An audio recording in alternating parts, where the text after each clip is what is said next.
અરવલ્લીના બાયડના લાંક વિસ્તારમાં ભાજપને મોટો ઝટકો લાગ્યો છે। 200 થી વધારે આગેવાનો કોંગ્રેસમાં જોડાયા છે। સરપંચ, ડેપ્યુટી સરપંચ સહિતના નેતાઓએ પાર્ટી બદલી છે।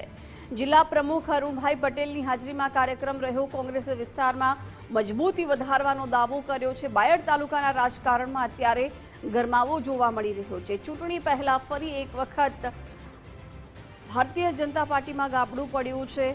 વિગતો સાથે સંવાદદાતા વિપુલ જોડાઈ ગયા છે। વિપુલ, 200 થી વધારે ભાજપના આગેવાનો છે એ પક્ષ પલટું કરી કોંગ્રેસમાં જોડાઈ ગયા છે।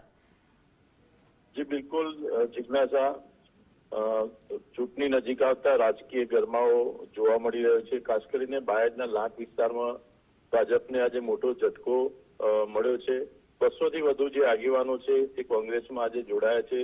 સરપંચ, ડેપ્યુટી સરપંચ સહિતના નેતાઓએ ભાજપ સાથે છેડો ફાડી આજે કોંગ્રેસનો કેસ ધારણ કર્યો છે। જિલ્લા પ્રમુખ અરુણભાઈ પટેલ ઉપસ્થિત હતા। તેઓની ઉપસ્થિતિમાં સમગ્ર કાર્યક્રમનું આયોજન કરવામાં આવ્યું હતું, જેની અંદર 200 થી વધુ જે કાર્યકરો છે, આગેવાનો છે, તે કોંગ્રેસ સાથે જોડાયા છે। કોંગ્રેસને વિસ્તારમાં વધુ મજબૂતી બનાવવા માટે જિલ્લા પ્રમુખ દ્વારા પ્રયત્નો કરવામાં આવી રહ્યા છે, ત્યારે આ કાર્યકરો કોંગ્રેસમાં જોડાતા રાજકારણની અંદર ગરમાવો જોવા મળી રહ્યો છે। જિજ્ઞાસા, બિલકુલ વિપુલ, આભાર જાણકારી માટે।